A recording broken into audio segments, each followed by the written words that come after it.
மறைக்கப்பட்ட உண்மைகளை வெளிச்சத்திற்கு கொண்டுவரும் உங்கள் மக்கள் வெளிச்ச செய்திகள். வணக்கம். நல்லூரில் புதிய மும்முனை மின்பாதை அமைக்கும் பணி அங்காளன் எம்எல்ஏ தொடங்கி வைத்தார். திருபுவனை புதுச்சேரி திருபுவனை தொகுதிக்குட்பட்ட நல்லூர்பேட்டில் மிகவும் குறைந்த மின்னழுத்த குறைபாட்டை போக்க ஒருமுனை மின்பாதையை மாற்றி புதிய மும்முனை மின்பாதையாக அமைக்கும் பணியை அங்காளன் எம்எல்ஏ நேற்று தொடங்கி வைத்தார். புதுச்சேரி திருபுவனை தொகுதிக்குட்பட்ட நல்லூர்பேட் பகுதியில் 300க்கும் மேற்பட்ட குடும்பத்தினர் வசித்து வருகின்றனர். இப்பகுதியில் கடந்த 40 ஆண்டுகளுக்கு முன்பு அமைக்கப்பட்ட ஒருமுனை மின்பாதை வலுவிழந்து மிகவும் குறைந்த மின்னழுத்த குறைபாடு நிலவி வந்தது. இதனால் பொதுமக்கள் மின் மற்றும் எலக்ட்ரானிக் உபகரணங்கள் அடிக்கடி பழுது ஏற்பட்டதால் பொதுமக்கள் பாதிக்கப்பட்டனர்.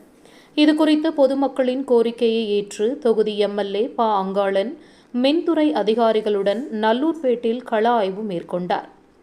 இதனையடுத்து ஒருமுனை மின்பாதையை மாற்றி புதிய மும்முனை மின்பாதை அமைக்கவும், உயர் மின்னழுத்த பாதையை வலுவூட்டவும், சேதமடைந்த மின்கம்பங்களை மாற்றவும் மின்துறை அதிகாரிகளுக்கு கோரிக்கை வைத்தார்.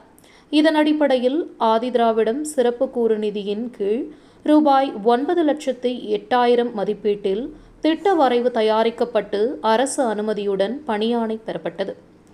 இந்த நிலையில் மும்முனை மின்பாதை அமைக்கும் பணி நேற்று தொடங்கியது. அங்காளன் எம்எல்ஏ நிகழ்ச்சிக்கு தலைமையேற்று பூமி பூஜை செய்து புதிய மின்பாதை பணிகளை தொடங்கி வைத்தார்.